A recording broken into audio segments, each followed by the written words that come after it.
신약성경 요한복음 4장 43절에서 54절까지 말씀 제가 봉독하도록 하겠습니다. 43절입니다. 이틀이 지남에 예수께서 거기를 떠나 갈릴리로 가시며 친히 증언하시기를 선지자가 고향에서는 높임을 받지 못한다 하시고 갈릴리에 이르심에 갈릴리인들이 그를 영접하니 이는 자기들도 명절에 갔다가 예수께서 명절 중 예루살렘에서 하신 모든 일을 보았음이더라. 예수께서 다시 갈릴리 가나에 이르시니 전에 물로 포도주를 만드신 곳이라. 왕의 신하가 있어 그의 아들이 가버나움에서 병들었더니 그가 예수께서 유대로부터 갈릴리로 오셨다는 것을 듣고 가서 청하되 내려오셔서 내 아들의 병을 고쳐주소서 하니 그가 거의 죽게 되었습니다. 예수께서 이르시되 너희는 표적과 기사를 보지 못하면 도무지 믿지 아니하리라. 신하가 이르되 주여 내 아이가 죽기 전에 내려오소서. 예수께서 이르시되 가라 내 아들이 살아있다 하시니 그 사람이 예수께 하신 말씀을 믿고 가더니 내려가는 길에 그 종들이 오다가 만나서 아이가 살아있다 하거늘 그가 낫기 시작한 때를 물은즉 어제 7시에 열기가 떨어졌나이다 하는지라. 그의 아버지가 예수께서 내 아들이 살아있다 말씀하신 그때인 줄 알고 자기와 그 온 집안이 다 믿음이라.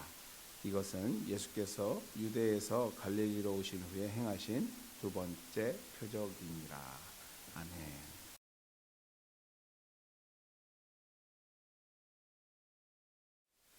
오늘 요한복음 19번째 시간 예수의 마음이라는 제목 가지고 계속해서 요한복음 말씀 여러분과 나누고 있습니다.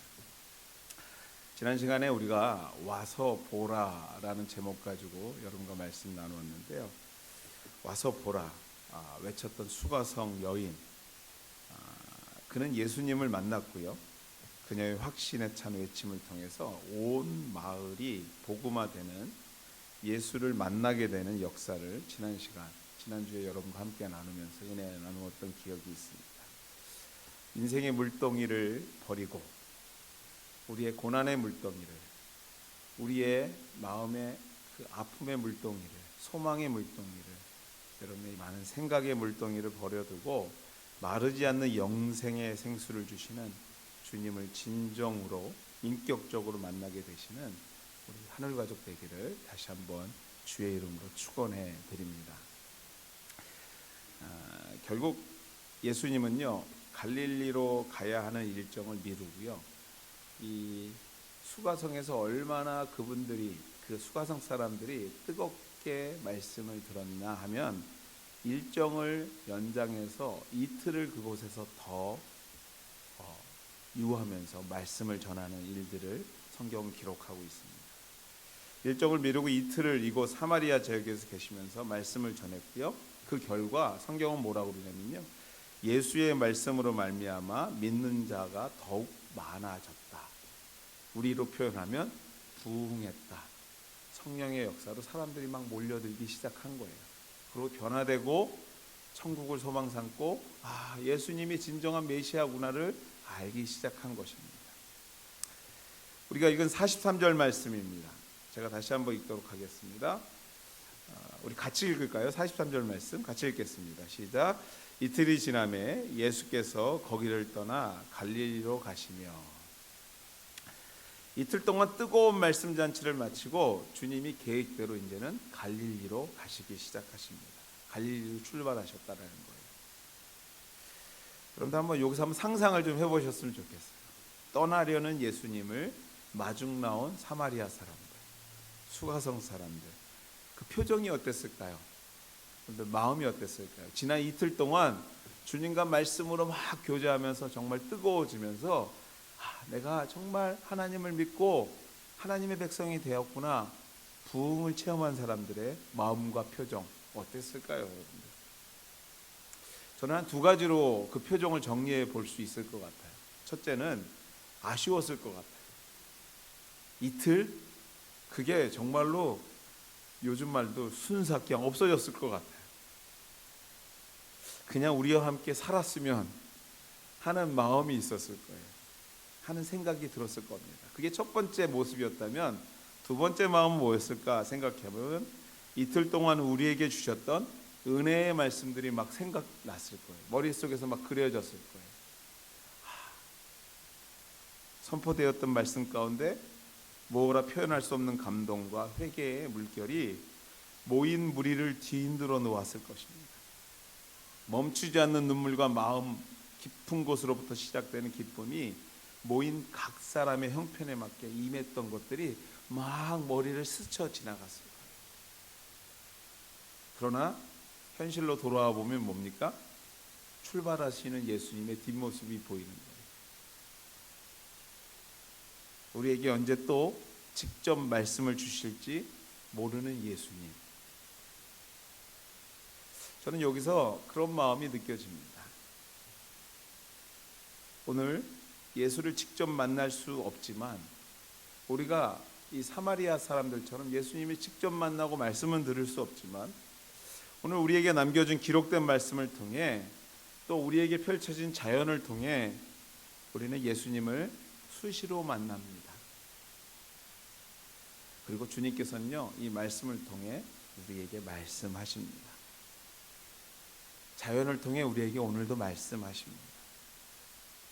그런데 여러분들 기억하십시오.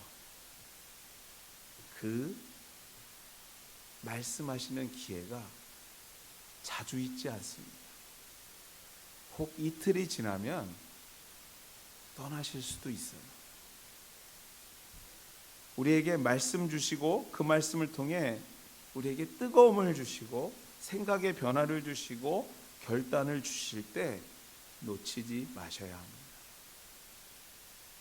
은혜의 시간이 날마다 오는 것 같지만 그렇지 않습니다. 기회에 있을 때에 그 생각을 붙잡고요, 기회에 있을 때 주시는 마음 주실 때 우리가 그것을 행동으로 옮길 수 있는 믿음의 결단이 있어야 합니다. 날마다 주시는 감동 같지만 그렇지 않습니다. 제가 주일 아침 되면요 404를 타고 쭉 내려오는데 제가 제일 좋아하는 곳이 있어요. 딱 그 언덕에 약간 언덕인데요. 저만 알아야 되기 때문에 말하지는 않겠습니다. 그 언덕을 쫙 넘어오면 눈앞에 그 광경이 쫙 펼쳐지는데 항상 저는 그래요. 오늘도 하나님께서 나에게 주시는 선물이구나 그러고 내려와요. 근데요 그게 매주 그랬으면 좋겠는데 어느 날은요 나도 모르게 넘어가요. 그리고 그냥 잊어버려요. 근데 어느 날은 하나님께서 그 자연을 통해서 나에게 감동을 주시고 말씀을 걸어올 때도 있고요, 하늘에 펼쳐진 구름을 통해서 나에게 말씀을 전해올 때도 있어요. 근데 그게 매일 그렇지는 않더라는 거예요. 주시는 감동이 있을 때 그 감동을 붙잡고 우리가 그것을 삶으로 옮길 수 있는 믿음과 결단이 있어야 됩니다. 사랑하는 여러분들, 오늘 주님께서 여러분에게 생각으로 여러분에게 말을 걸어올 수 있습니다. 마음의 감동으로 여러분에게 말씀하실 수 있습니다. 오늘 예배를 끝나고 밖에 나갔을 때 나무가 흔들리는 모습을 통해서도 주님께서 나에게 말씀하실 때가 있어요. 중요한 것은 매일 그렇지 않다는 거예요. 주실 때 잡아야 합니다. 주실 때 삶의 결단으로 옮기셔야 합니다. 이틀을 유하시고 사마리아를 떠나셨어요. 오늘 주시는 순간, 매일 매 순간 우리에게 은혜를 주시는 것이 아님을 깨닫고요, 회개의 마음을 주시는 것이 아니라는 것을 우리가 기억하고요, 함께 계실 때 우리의 마음을 움직일 때 사랑하는 여러분들 드리고 헌신하시고 결단하시고 움직이시는 우리 하늘 가족들 되시기를 주의 이름으로 축원해 드립니다. 이틀이 주는 우리에게 이틀이라는 숫자가 주는 교훈입니다. 주의 은혜가 우리를 붙잡을 때 우리도 그 은혜를 붙잡고 결단하고 주의 말씀대로 살아가게 되시는 우리 하늘 가족 되기를 주의 이름으로 축원해 드립니다. 고향 땅 갈릴리 지역에 결국 이틀 후에 떠나셔서 출발하셔서 고향 땅 갈릴리 지역에 도착하신 주님을 성경은 우리에게 말하고 있습니다. 46절 말씀입니다. 같이 읽을까요? 46절 말씀 같이 읽겠습니다. 시작. 예수께서 다시 갈릴리 가나에 이르시니 전에 물로 포도주를 만드신 곳이라. 왕의 신하가 있어 그의 아들이 가버나움에서 병이 들었더니. 여러분들 여기서 우리가 좀 지도를 머리에 넣으실 필요가 있어요. 사마리아 지역이 요단강 서쪽에 중간 정도에 있다고 생각하시면 그 밑에 그 예루살렘은 그 밑에 바로 한참 떨어져 있죠. 그러니까 중앙에 있고 예루살렘이 있고 그 다음에 사마리아 지역을 떠나서 처음 도착하는 곳이 어디냐면 북쪽으로 올라가면 예수님이 태어나신 나사렛이란 동네가 나옵니다. 나사렛에서 조금 더 북쪽으로 올라가면 어디냐면 오늘 우리가 성경에서 나오는 가나라는 지역이 나오고요. 거기서 조금 북쪽으로 더 올라가시면 어디가 나오냐면요. 오늘 바로 이 왕의 신하가 예수님을 만났다는 왕의 신하가 온 가버나움이라는 지역을 오게 됩니다. 기억하세요. 어디라고요? 처음에 나사렛, 가나, 가버나움 이렇게 지나가는 거예요. 자, 예수님께서 갈릴리 지역에 갔는데 갈릴리 지역이라는 의미가 무슨 의미냐면 여러분들 온타리오 안에 토론토로만 딱 해볼게요. 토론토 GTA 안에 토론토 지역이 있고 리치몬드가 있고 그다음에 뭐이죠? 저희가 사는 조지아가 있고 뭐 이러잖아요. 똑같은 거예요. 갈릴리 안에 가나가 있고 나사렛이 있고 가버나움이 있는 겁니다. 그러니까 전체적으로 크게 말했을 때 이 지역이 예수님의 고향 땅인 거예요. 예수님께서 나사렛에서 태어났기 때문에. 자, 예수께서 다시 갈릴리 가나에 이르시니 전에 물로 포도주를 만드신 곳이래요. 여러분들 지난 시간 우리 요한복음 읽으면서 물로 포도주 만든 곳 기억하시죠? 그게 예수님의 첫 번째 이적이었습니다. 우연인지 필연인지는 모르겠는데 예수의 공생애가 시작된 후 첫 이적이 일어났던 곳 가나안 혼인잔치에서 포도주가 떨어지자 물로 포도주를 만드셨던 곳에 예수님께서 다시 그곳에 도착하게 됩니다. 제자들이 본서를 기록한 요한은 제자들 중에 특별히 요한은요 그 지역이 굉장히 기억이 생생했나 봐요. 그러니까 일부러 그것을 언급합니다. 이곳이 첫 번째 주님께서 이적을 베푼 곳이었다라고 기록한 것이죠.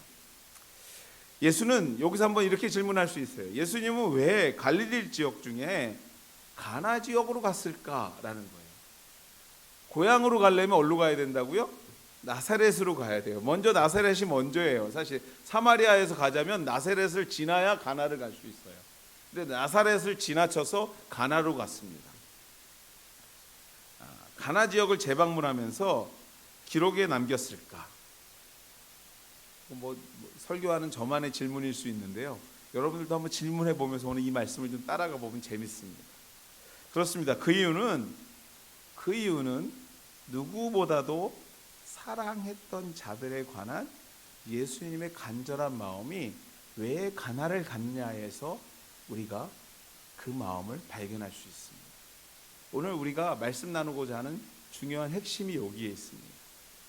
말씀을 좀 더 살펴보면서 예수의 마음을 느끼고 깨닫게 되는 오늘 우리가 되기를 소망합니다. 여기에 예수님의 마음이 있어요. 오늘 우리가 전하고자 하는 설교 제목처럼 예수의 마음이 가나로 간 이후에 있습니다. 다시 방문한 기적의 장소에서 예수님은 특별히 무슨 일이 일어나냐면요, 왕의 신하를 만나게 됩니다. 근데 그 왕의 신하에게 사연이 있었어요. 어떤 사연이요? 자식이 죽어가고 있었어요. 그것도 가버나움이라는 곳에서 죽어가고 있었습니다. 그럼 가버나움하고 가나하고 거리가 어느 정도 되냐? 기록에 따르면 한 35km 정도 떨어져 있대요. 차로 가면 금방 가겠지만 당시에는요 낙타를 타지 않으면 걸어와야 돼요.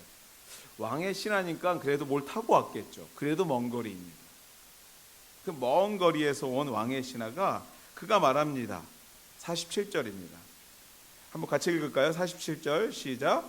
그가 예수께서 유대로부터 갈릴리로 오셨다는 것을 듣고 가서 청하되 내려오셔서 내 아들의 병을 고쳐주소서 하니 그가 거의 죽게 되었습니다.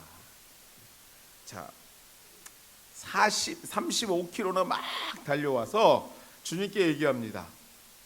주님, 내 아들이 죽게 됐어요. 좀 오셔서 고쳐주세요 라고 말합니다. 저같이 얘기했을까요? 자식이 죽어가요. 여러분들 한번 생각해 보세요. 내 아들이 죽고 있는데 저같이 얘기했을까요? 저는 절대 그렇게 안 했을 거라고 생각합니다. 제가 흉내낼 수 없는 모습으로 예수님께 매어 달렸을 거예요. 자식의 죽음 앞에서 자신의 신분과 지위를 내려놓고 이적을 베푸는 자를 만나기 위해 그가 고칠지 확신하지는 못하지만 정말 지푸라기라도 짚는 마음으로 거기까지 달려왔을 거예요. 왜 고칠지 확신하지 못하냐면요, 사실 말씀을 읽어보면 마지막 부분에 대해서야 그 자식이 살아난 걸 보고 나서야 아, 예수님이 고치셨구나 깨닫고 그때 온 가족이 믿었다는 것을 볼 때, 이때는요 소문만 듣고 어떻게든지 자식을 고쳐보고자 하는 마음에서 그 먼 거리에서 뛰어온 사람이에요. 그는 35km가 아닌 하루가 걸려도 한 달이 걸려도 자식을 위해서라면 뛰어왔을 사람이에요. 간절함을 가지고 예수님 앞에 나온 아버지, 왕의 신하, 이곳 가나에 오기까지 예수를 믿지는 못했지만 어찌됐든 이분을 만나면 뭔가 있겠지 하고 달려온 사람입니다. 그런데 이렇게 간절하게 달려온 왕의 신하를 맞이하는 예수님의 모습이 우리의 기대의 모습과 달라요. 우리가 생각하는 예수가 아닙니다. 48절입니다. 같이 읽어보겠습니다. 48절 시작. 예수께서 이르시되 너는 표적과 기사를 보지 못하면 도무지 믿지 아니하니라. 여러분들, 주님, 우리 아들이 죽게 됐어요. 살려주세요 하는데 주님께서 그래 어딨냐 물어보지 않고 뭐라고 그래요? 주님께서 오늘 예수께서 이르시되 너는 표적과 기사를 보지 못하면 도무지 믿지 못하냐. 결론부터 이야기하자면요, 왕의 신하가 예수를 만나 그 시간에 죽음 앞에 있던 아들이 살아났습니다. 물론 포도주를 만드신 주님, 죽음 앞에서 간절히 간구했던 아버지의 간구에 이런 기적과 같이 응답하신 거예요. 그러나 오늘 말씀해 보면요, 주님은 표적과 기사를 보이시기 전에 앞서 함께 읽은 말씀처럼 조금은 이상한 뉘앙스로 얘기하세요. 너는 표적과 기사를 보지 못하면 도무지 믿지 못한다.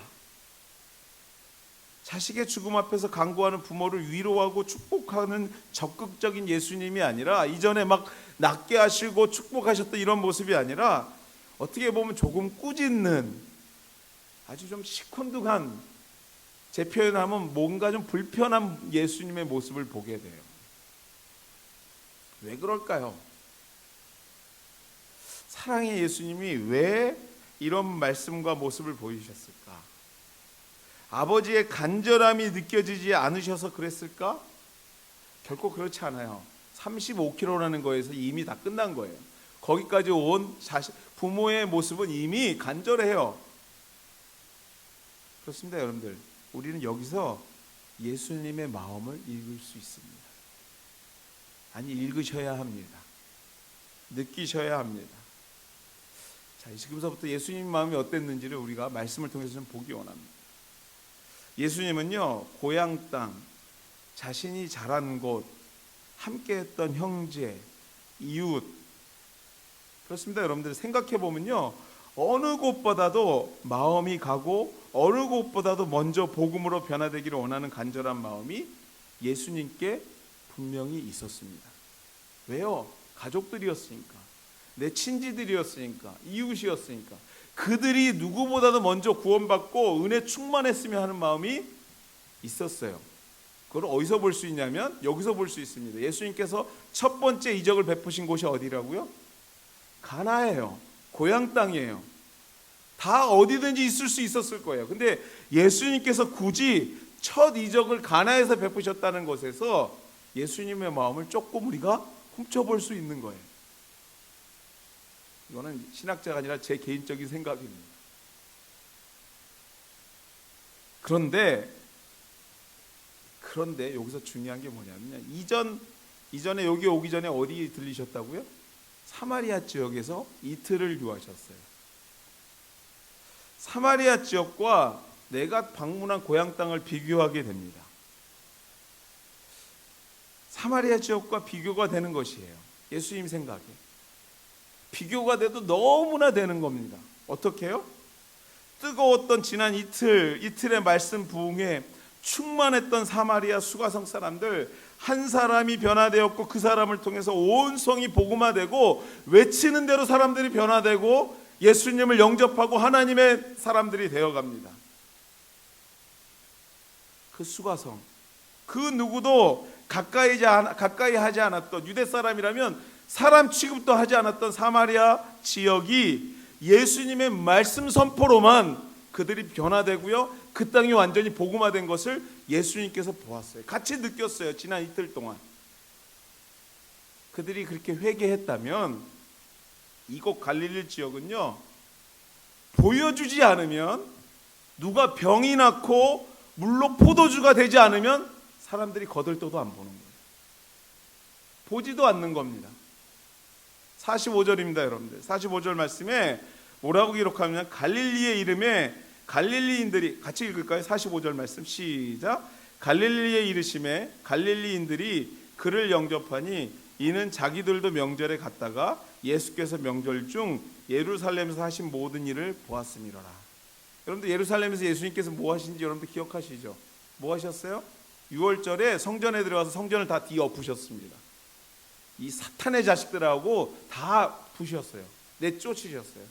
무슨 말이에요 여러분들? 예루살렘에서 위정자들과 맞서 싸우고 이기지 않으면 믿지 않는 거예요.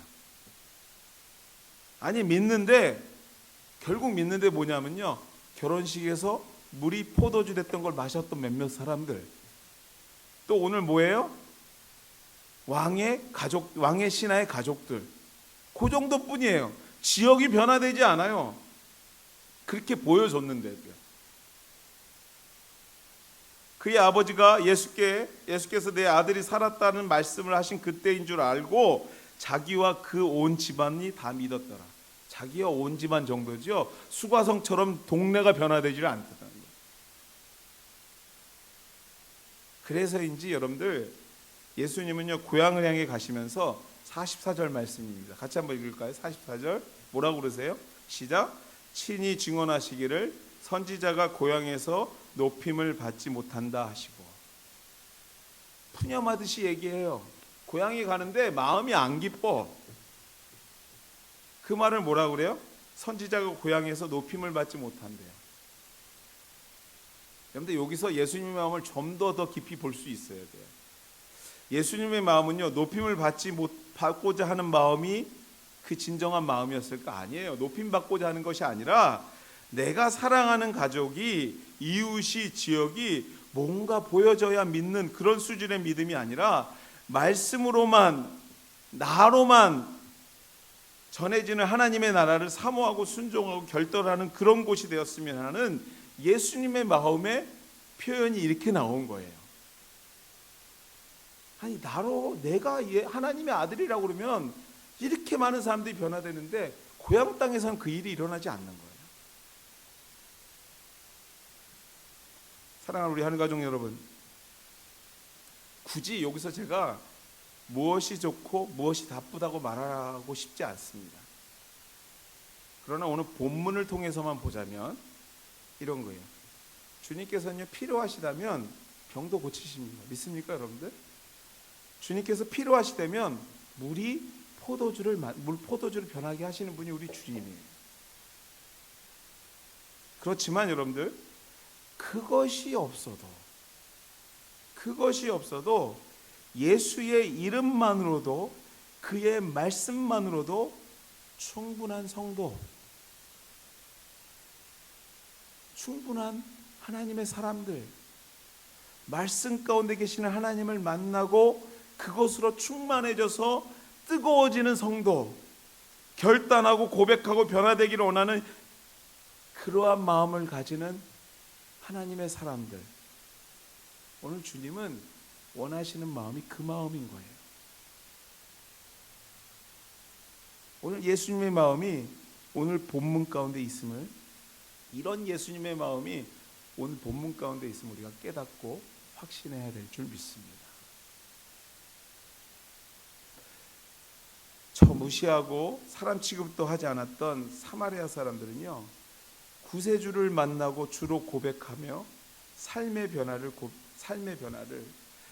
고백을 경험하고 밤이 새는지를 모르고요, 예수님을 붙잡고 말씀을 듣고 기도하고. 말씀만 들었을까요? 상상해 보세요. 이틀 동안 예수님 붙잡고 예수님 앞에 직접 말씀드리면서 그들은 너무나 뜨거웠어요.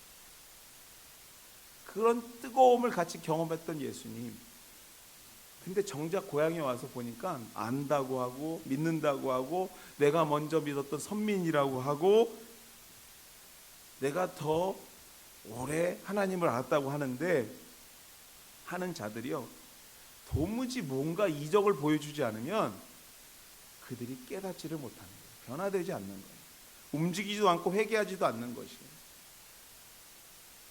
그 사람들이, 여러분 생각해 보세요. 나의 가족이고 나의 이웃이고 내가 아는 개똥이고 내가 아는 철수고 내가 아는 김집사님이고 내가 아는 암흑의 장로님이시고 권사님이시고 성도라고 생각해 보세요. 예수님 마음 어떨까요? 답답한 겁니다.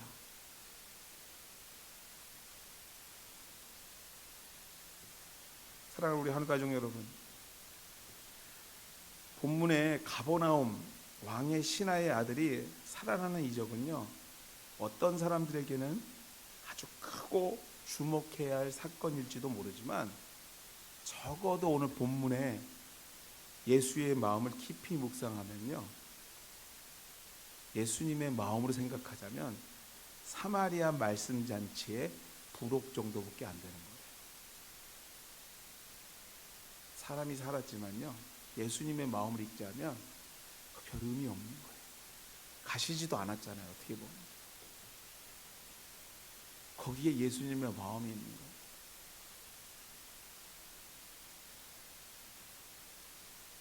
가끔 성도들 만나다 보면요, 신비한 거 되게 좋아하시는 분들 계세요. 병이 고쳐야 되고요, 막 혀가 꼬여야 되고요, 그리고 오늘도 목사님 얼굴에 뒤에 막 아우라가 있어야 되고요, 막 신비한 거 좋아하시는 분들 많아요. 그리고 뭐 오늘 나는 받대는 거죠. 맨날 이렇게 뭘 보는 분도 많아요. 듣는 분도 많고요. 사랑하는 여러분들, 너무 신비한 것에 마음 주지 마십시오. 이적과 기적만 찾아다니지 마십시오. 뭔가 보여주시기를 기대하지 마십시오. 우리는요, 예수라는 이름만으로도 충분한 사람들입니다. 그것만을 주신 거에 대해서 우리가 확신만 있다면 사마리아의 그 뜨거움이 나의 뜨거움이 될 수 있습니다. 그 확신이 없다면요, 사람이 살아나도 병이 고쳐도요, 시간이 가면 다 잊어버려요. 그리고 내가 언제 그랬냐, 내가 항상 그런 분들 잘하는 얘기 있잖아요. 내가 왕년에 이렇게 기도하고 이렇게 나선 받았는데 근데 지금은 안 그래요.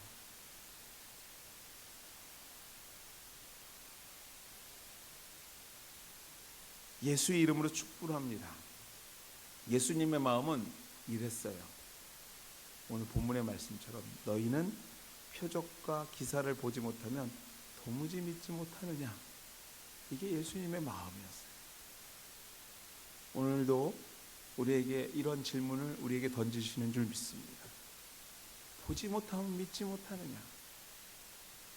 사랑하는 여러분들, 바다보다도 깊고 하늘보다도 넓은 주의 말씀으로 우리를 가르치시고 만나시고 새롭게 하시는 주님을 오늘 이 시간 저와 여러분이 만나시기를 주의 이름으로 축원해 드립니다. 오늘 이 시간 그 주님이 여러분에게 말씀하십니다. 표적과 기사 아니면 도무지 너희들은 나를 못 본다 하는구나. 말씀을 맺습니다. 여러분들, 이런 상상을 해봤습니다.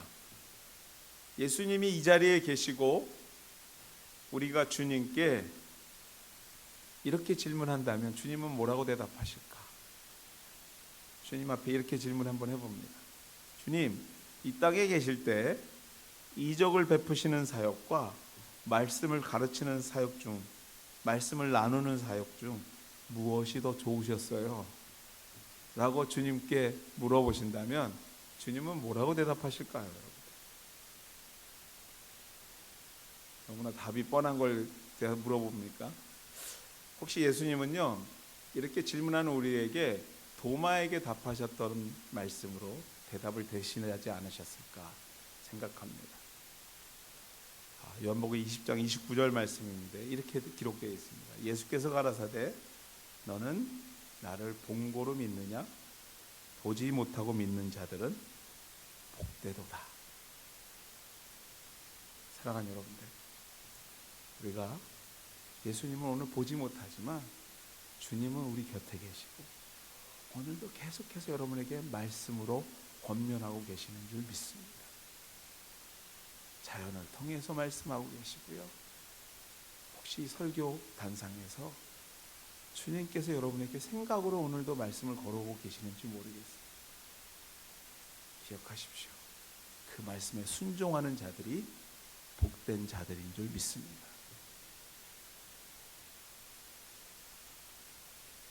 같이 기도하겠습니다. 오늘 시간 같이 기도하시겠는데요. 예수의 마음을 알기로 합니다. 아니, 예수의 마음을 우리가 알았습니다. 주님, 내가 이 시간 주의 말씀 앞에 움직이는 자 되게 도와주시옵소서. 보여지는 것에 자꾸 현혹되는 것이 아니라 보지 않고 믿는 자들이 복되다 하신 그 말씀이 나의 삶의 지표가 되게 도와주시옵소서. 하나님, 오늘도 주께서 오늘도 나에게 생각으로 말씀을 걸어오고 계십니다. 그 말씀 앞에 결단하게 도와주시옵소서. 같이 한번 소리내서 같이 한번 기도하도록 하겠습니다. 같이 기도하겠습니다. 하나님 감사합니다. 예수 이름만으로도 충분합니다. 주님, 아니 우리 충분한 성도 되기를 소망합니다. 오늘도 주님께서 오늘 우리에게 말씀하십니다. 너희가 표적과 기사를 본거로 믿느냐? 보지 않고 믿는 자가 더 복되다 하신 주의 말씀을 듣습니다. 하나님, 우리가 흔들리지 않고 오늘도 믿음으로 살아가는 자들 되게 도와주시되 날마다 시시때때로 주님께서 우리의 마음에 감동 주시는 그 감동의 말씀을 붙잡고 날마다 승리하는 주의 백성들 되게 도와 주시옵소서. 이 시간 이 자리에 함께 고개 숙인 하나님 귀한 가족이 있습니다. 하나님 기억하여 주시고 하나님의 놀라우신 은혜가 그의 가족 가운데 복으로 임하게 도와 주시옵소서. 주님 감사합니다. 이 모든 말씀 예수님의 이름으로 기도드렸습니다.